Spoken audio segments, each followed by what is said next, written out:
Call an ambulance. Hurry up.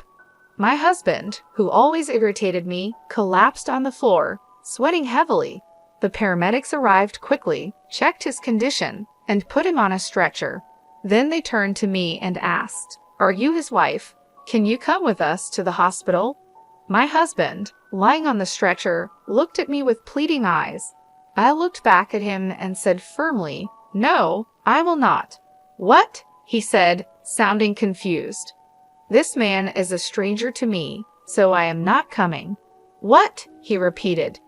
"Please take care of the rest," I told the paramedics. "Wait, Julie, wait," he called out. I pulled out something I had been carrying in my pocket for days. When he saw it, his face turned even paler. "How dare you treat me like a slave all these years? This is my revenge. I will never forgive you." My name is Julie.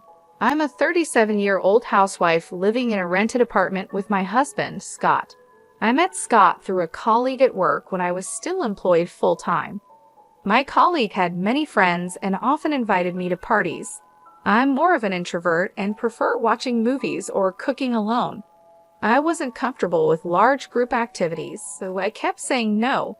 One time, a colleague invited me to a barbecue with his friends. At first, I refused as usual, but my colleague insisted, and I ended up going. On the day of the barbecue, there were so many people there. One of them was Scott, who later became my husband. I was having a drink a little away from the group when my colleague brought Scott over to me. My colleague said he thought we should meet because we had similar interests. I was surprised, but Scott started talking to me. He was nicely tanned and clearly liked the outdoors. When I talked to him, I found him to be friendly and funny. I thought Scott and I, who both preferred being alone and indoors, wouldn't get along. But as we talked, we found out we had common interests, just like my colleague had said. We hit it off right away. We exchanged contact information and made plans to meet up on our next day off. We went out for dinner and shopping several times and ended up dating. After several years, Scott proposed, and we got married. Scott had always been kind to me, even before we started dating. He was the ideal man to take me out of my indoor lifestyle. That didn't change after we got married, but over the past few years, he started to say and do things that made me uncomfortable. I quit my job and became a housewife because Scott wanted me to. However, he often made sarcastic remarks about it. For example, when I got sick and was late cooking dinner, he came home and said, "Hey, why isn't my dinner ready yet?" "Hi, sorry, I was sick today. I had to rest earlier and couldn't get up. Can you take a bath first?" I replied. "Huh? What's that? You're a housewife. You should at least take care of the meal," he said. Scott never worried about my health, which made me very sad. Another time, I asked, "Hey Scott, there's a reunion coming up in my hometown. I'll finish my chores, so can I go?" "Suit yourself. Well, being a stay-at-home wife is great, you know," he said sarcastically. "I envy you, Julie. You could play around with the money your husband makes. He's usually so nice to me, carrying my purse and bringing me flowers after work. But sometimes he acts like a jerk. I even thought maybe he wanted me to work, so I suggested taking a part-time job. But Scott insisted that wasn't the case.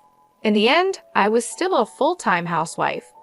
One day, one of Scott's relatives called me out of the blue. I picked up the phone, feeling a little defensive. The relative on the other end of the line called my name in a panic, saying, "Scott's mother has collapsed." I froze for a moment at the unexpected news. According to my relative, she had gone to visit my mother-in-law a few hours earlier and found her lying in the yard. She called an ambulance, which rushed to the scene and took my mother-in-law to a general hospital. I prepared myself in a panic and ran out of the house.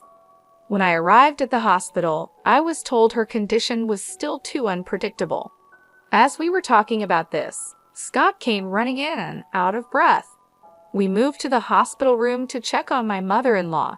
She was lying in bed, covered with various tubes, and it was painful to watch.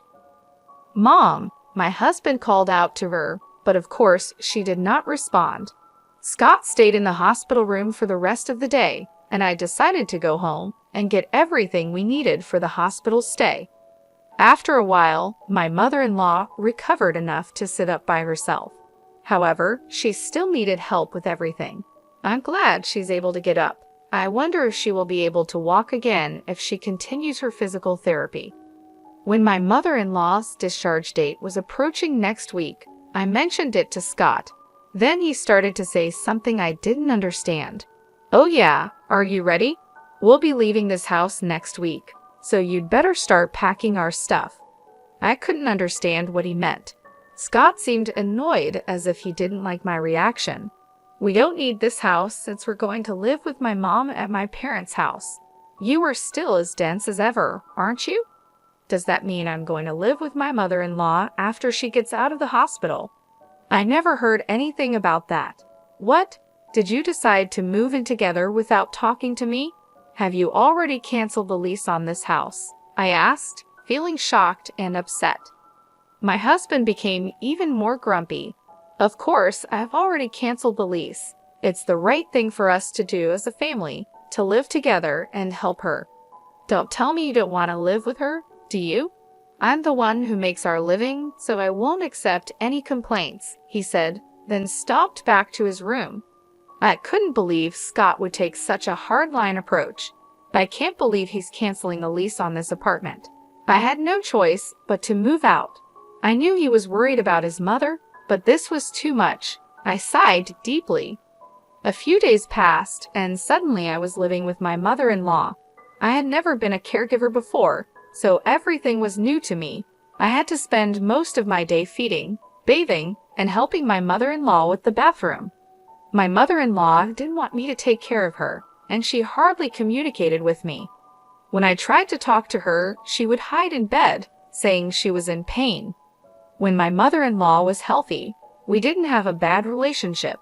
In fact, we sometimes exchanged delicious-looking snacks we found at the department store. Perhaps she was too frail to care about others now. On the other hand, my husband Scott, who had forced us to move in together, rarely came home.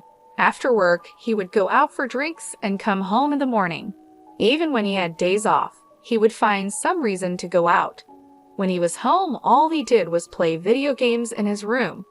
One day, I decided to talk to Scott while he was playing games. "I know you can't avoid working overtime or drinking with your colleagues, but can't you at least help me take care of your mother when you are at home? Or I would like you to help me with the housework," I said. Scott replied without looking away from the screen. "What are you being so naive for? Housework and caregiving are both your jobs. I'm tired from working, you know. Oh, I'm almost out of coffee. Go make me some. And clean this room, okay? And oh, take these to the dry cleaner. I need them by Friday." He spoke one-sidedly and threw his work clothes at me. This time, I was annoyed and retorted, "That's enough. I've been doing housework and taking care of your mother every day for the past month without a break. Why can't you at least help me a little?" Scott then slams the game controller down on the desk and stands up angrily. "How dare you talk to me like that? Who do you think you owe your livelihood to? If you have a problem with me, then get out. Come on, get your stuff together and get out." Well, I feel sorry for my mom. She's going to be left alone without anyone to take care of her. I couldn't say a word.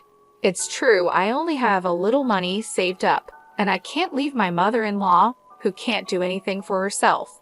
I held back, picked up his suit, and left the room.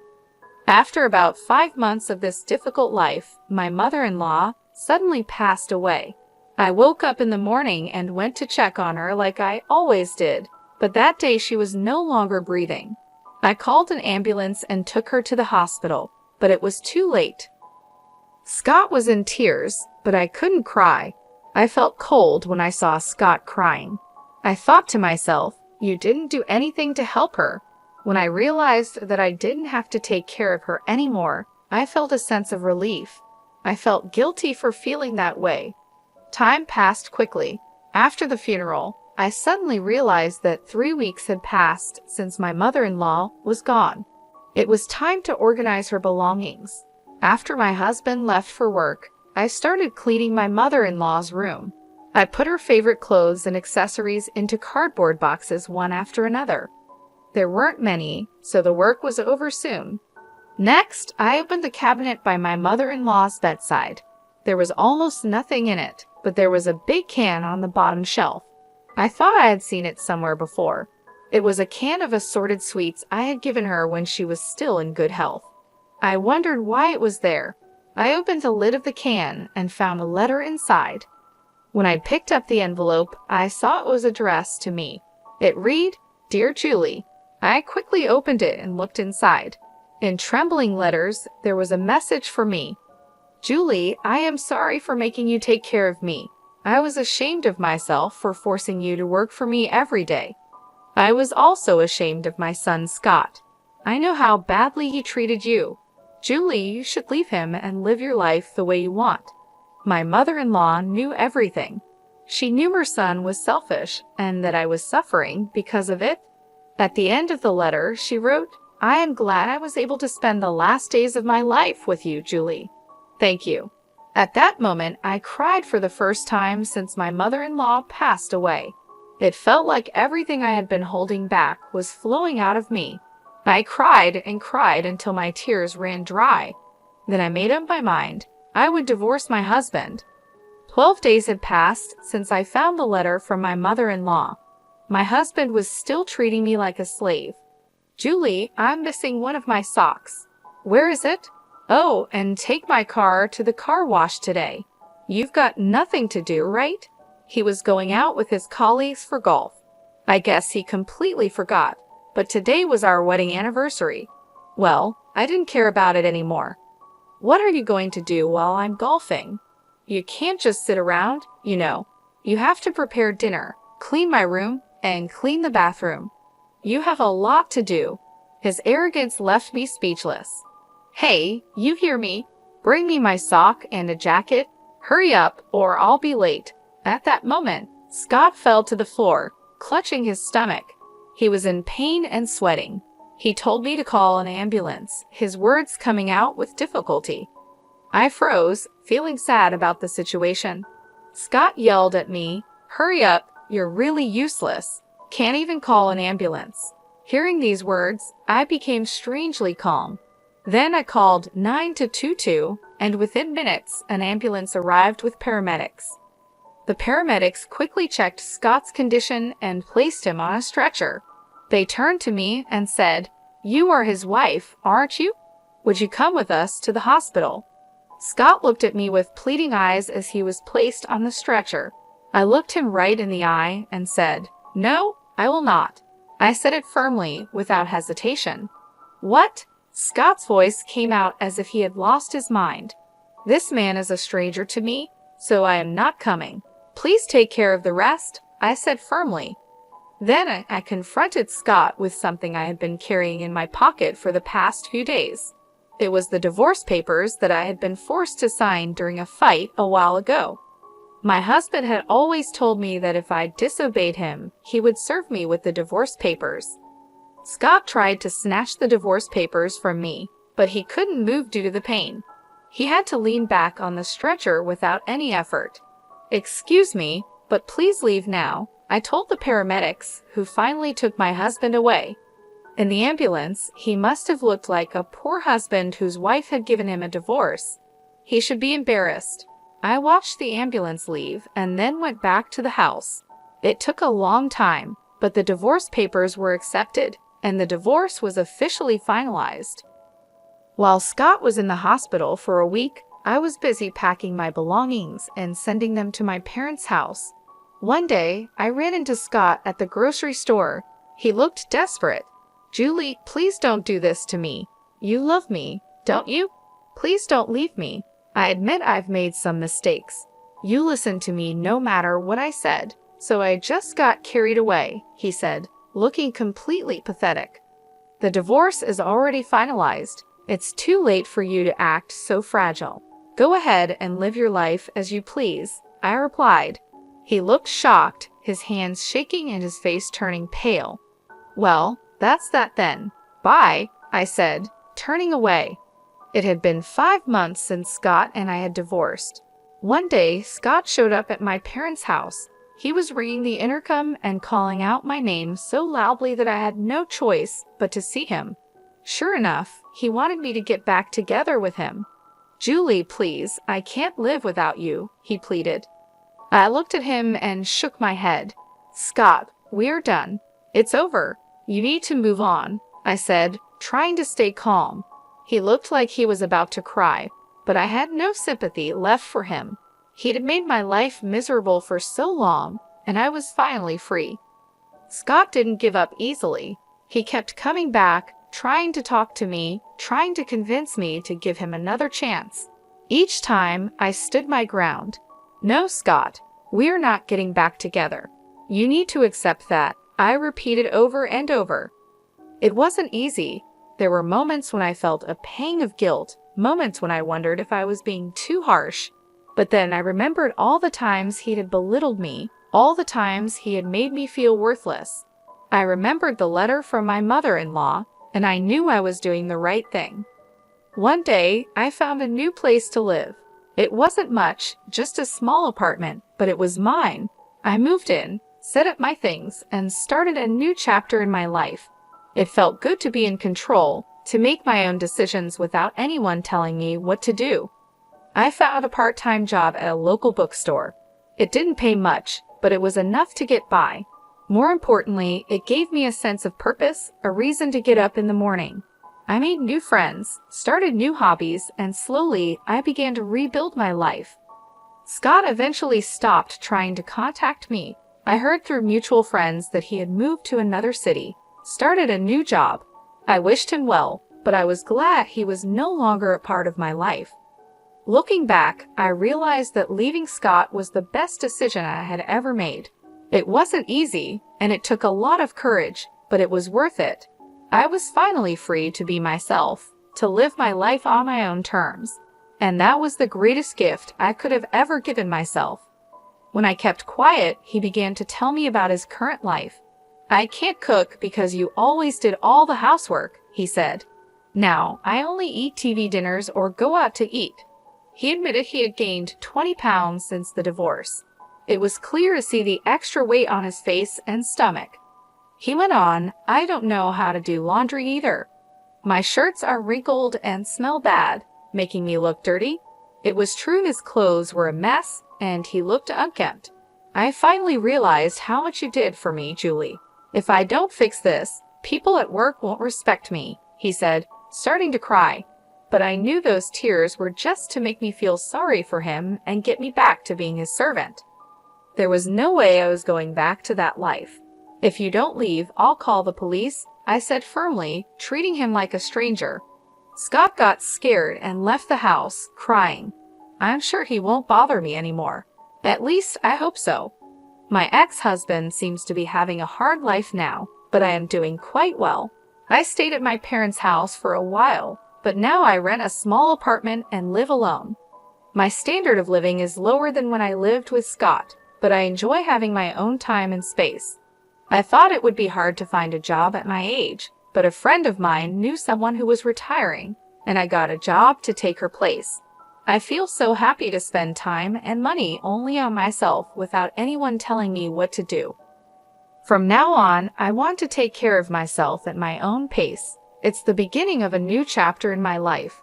I have learned to enjoy the little things, reading a book in peace, cooking my favorite meals, and decorating my apartment just the way I like it."